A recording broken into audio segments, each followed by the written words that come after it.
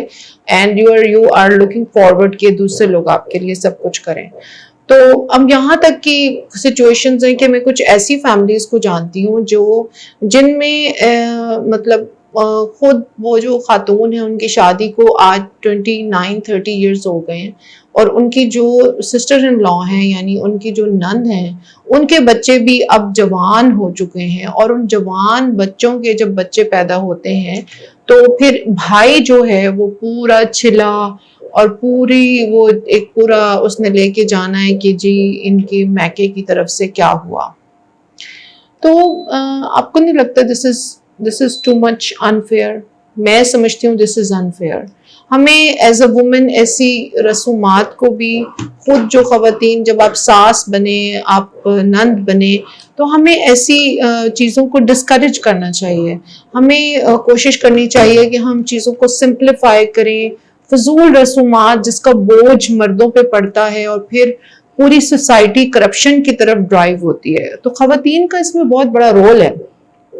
ہاں کہیں نہ کہیں ہم سے بھی پوچھ گچھ ہوگی کہ یہ جو اتنا کرپشن مافیا جو ہمارے ملک ہم کرپٹ کنٹریز میں آتے ہیں اس میں ہماری ان رسومات کا کیا رول ہے. ہم ایجوکیشن کی بجائے دکھاوے پہ زیادہ پیسہ خرچ کرنا چاہتے ہیں. ہم بچی کو پڑھانا نہیں چاہتے، ہم اس کو فائنینشلی اکوپ نہیں کرنا چاہتے اس سوچ کے ساتھ کہ کہیں یہ اس قابل نہ ہو جائے کہ اپنے لیے یا اپنے بچوں کے لیے 2 روپے کما لے گی تو اپنے خاوند کا بازو بنے گی، بلکہ ہم دکھاوے کے لیے 50-50 لاکھ 1-1 کروڑ روپے کی شادی کرتے ہیں.